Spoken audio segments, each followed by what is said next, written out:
I've always been a big proponent of crossover SUVs because compared to PPVs, they can be had for so much less. They're a lot more comfortable, so provide enough ground clearance, and they're a lot sportier than PPVs. And this car right here is a great example of that.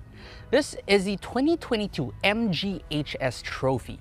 Today I'm going to show you around this car, and I'm also going to give it a test drive, so stay tuned. On the exterior, the MGHS looks incredibly sporty. Starting off with the front end of the car, which looks incredibly sporty, very aggressive, and also with that matching black floating grille up front with lots of these tiny bits on it. Even the MG logo really stands out in contrast with the blue paint of this car. Get LED headlights with sequential turn signals and the signature snake-like DRLs that you get with this trophy trim. Down below as well, you do get fog lights, although they are simply halogens. Towards the side of the car, the rims are absolutely beautiful and very akin to a lot of German cars, more premium SUVs out there.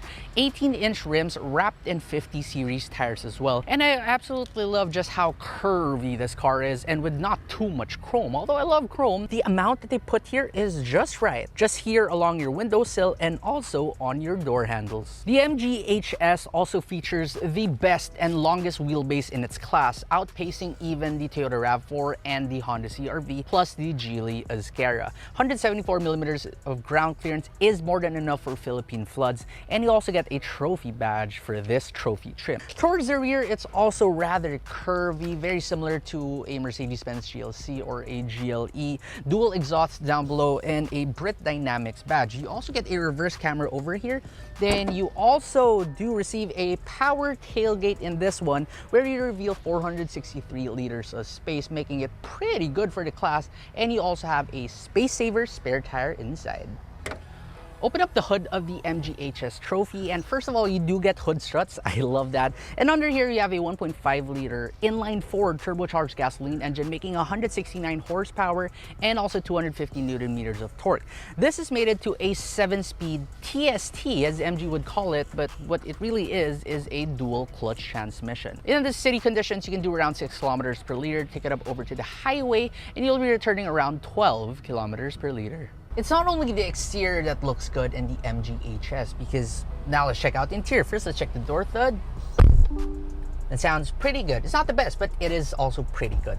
Once you are inside here, what you'll really notice immediately is the abundance of soft touch materials. All across your dashboard, the center parts as well, all with these soft touch materials, including red stitching, which looks really sporty. And if you think that it ends there, even here on the sides and where your knees would hit, they are all covered in soft touch materials. The seats are incredibly sporty with semi-aggressive bolsterings. They're not too aggressive that larger people wouldn't be able to fit in them. They're still okay. But just take a look at this part right here where there's a hole, which really does remind you of race cars. And what I love about the MGHS Trophy is that the driver and the passenger side seats are all power adjustable.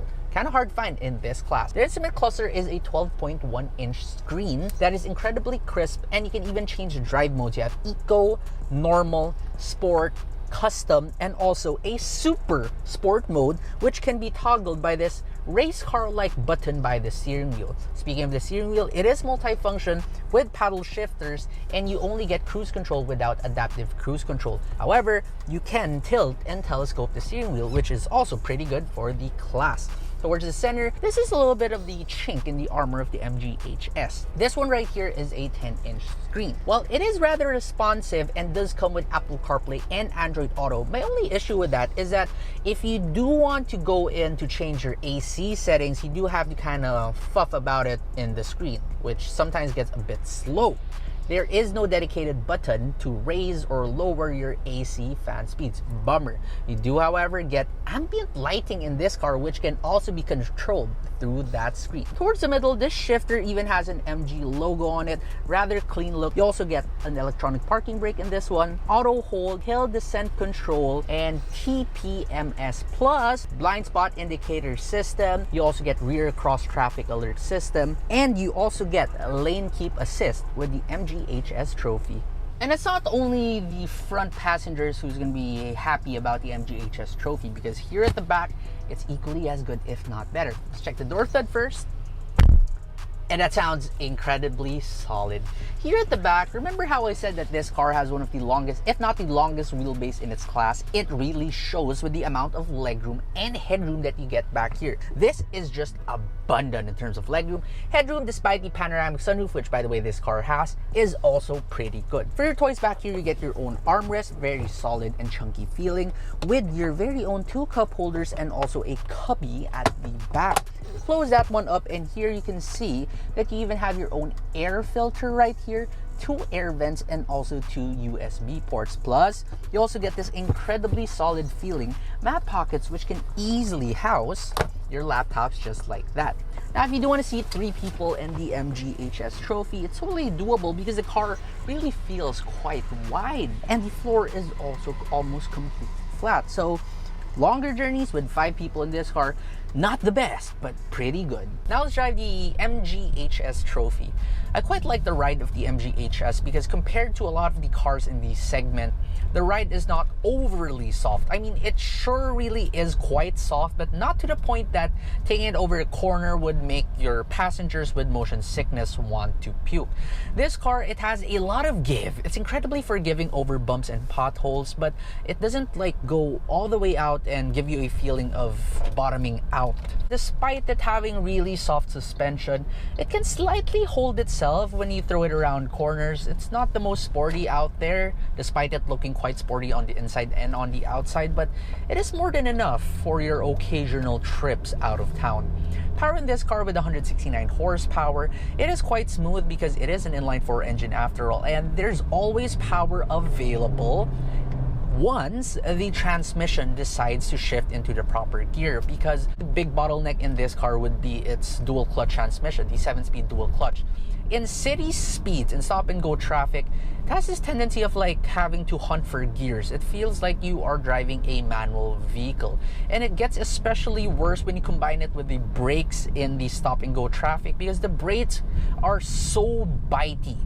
If you've driven a lot of Japanese cars, you're gonna feel that the brakes are really quite sensitive, but in this one, it's just incredibly sensitive. It's really hard to modulate it. That way you're gonna have a smooth braking experience. But for people who want that very sporty feel in terms of their brakes, something that's very responsive, then maybe you will like the brakes in the MGHS Trophy. The steering in the MGHS Trophy is actually tunable via the infotainment screen. So you can have like your normal mode, your eco mode, and your dynamic mode, all those stuff.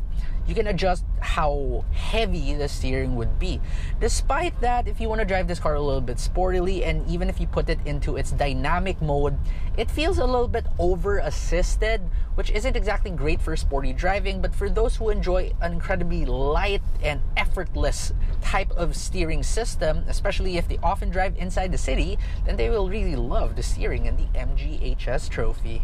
In terms of noise insulation, the MGHS Trophy actually does a rather good job of keeping out the outside noise from entering the car. Especially in slower speeds, it's just quite quiet in here. However, when you do go up over to highway speeds, while it's relatively quiet compared to some of the cars in its class, it's definitely not the most quiet out there. And once you are going at the speed limit on the expressway, you will hear a little bit of tire noise that would creep in, but it's not a deal breaker. It's really not too bad at all.